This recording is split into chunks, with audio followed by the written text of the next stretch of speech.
Assembly کی تحلیل یا مدت کے حوالے سے نون لیگ اور پیپلز پارٹی میں اختلافات سامنے آ رہے ہیں تو پیپلز پارٹی مدت پوری کرنے کی خواہاں ہے، جبکہ نون لیگ وقت سے پہلے اسمبلیاں تحلیل کرنے کی خواہاں ہے۔ تو کیا اسمبلی مدت پوری کر پائے گی یا نہیں؟ امتیاز صاحب کیا کہتے ہیں آپ؟ دیکھیں، ساری میرے خیال ہے ثانوی باتیں ہیں۔ ایک منصوبہ ہے جس کے مطابق عمل ہو رہا ہے، ایک ٹرک کی بتی کے پیچھے ہمیں آپ کو اور عوام کو لگایا گیا ہے کہ اسمبلیاں پہلے تحلیل ہوں گی، بعد میں تحلیل ہوں گی۔ یہ ان کے آپس میں ایک شیڈو باکسنگ ہو رہی ہے۔ منصوبہ پہلے سے طے ہے اور اسی کی وجہ سے تمام لوگ، خاص طور پہ آصف علی زرداری صاحب، اتنے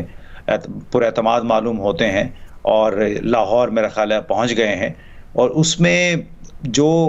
اللہ نے لکھا ہے پاکستان کے آئندہ انتخابات کے حوالے سے وہی ہوگا۔ یہ جو مرضی کہتے رہیں، ان کو جیسے ہوتا ہے نا کٹ پتلیوں کا ایک تماشا ہے، تو یہ کٹ پتلیاں بھی آپس میں لوگوں کے سامنے ناچ گانا ہو رہا ہے، لیکن ایونچولی ہونا وہی ہوگا جو کہ اللہ چاہے گا، اور اسی لیے ہمیں اس پہ بہت زیادہ فکر مند نہیں ہونا چاہیے۔ امتیاز صاحب، فکر کی بات تو ہے کیونکہ پہلے بھی نگران سیٹ اپ آیا اور نہیں ہو پائے الیکشن، معاملہ جو عدالتوں میں گیا، اور اب پھر بات ہو رہی ہے اسمبلیاں پہلے تحلیل کرنے کی یا پھر بعد میں تحلیل کرنے کی۔ دونوں صورتوں میں فوائد اور نقصان تو سامنے رکھنے پڑیں گے۔ آپ ڈاکٹر صاحب اس حوالے سے کیا کہتے ہیں؟ جی ہاں، بیسیکلی بات تو یہی ہے کہ اسمبلیاں پہلے 2 دن پہلے اگر اس کو ابالش کر دیا جائے یا مدت پوری کرنے کے بعد، تو 1 مہینے کا اگر فائدہ ہو سکتا ہے۔ اگر اس چیز کو ہم تصور اور تسلیم کر لیتے ہیں کہ یہ حقیقتاً ایسے ہی ہو رہا ہے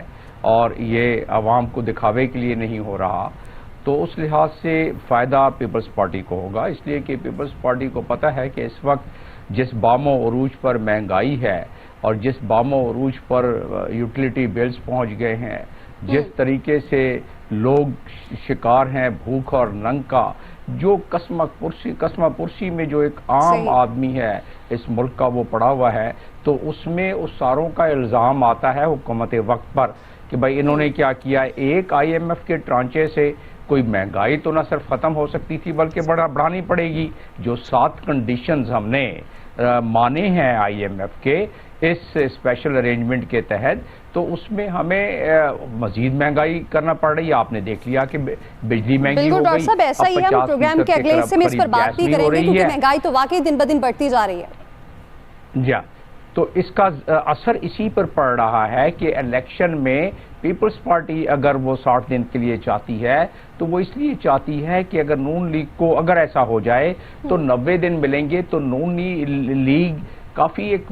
پنجاب میں ان کی جڑیں کافی دور دور تک پھیلی ہوئی ہیں، اور خاص طور پہ جب انہیں میدان تھوڑا سا صاف مل رہا ہے اب تحریک انصاف کے حوالے سے، تو اس لحاظ سے دیکھا جائے تو نون لیگ تو چاہے گی اس کو تھوڑا سا اور ٹائم مل جائے اور تھوڑا سی اور کمپیننگ کر لیں، تھوڑی سی اور جوڑ توڑ کر لیں، تھوڑی سی اور ایڈجسٹمنٹ کر لیں، ہر پارٹی چاہے گی۔ لیکن یہ چیز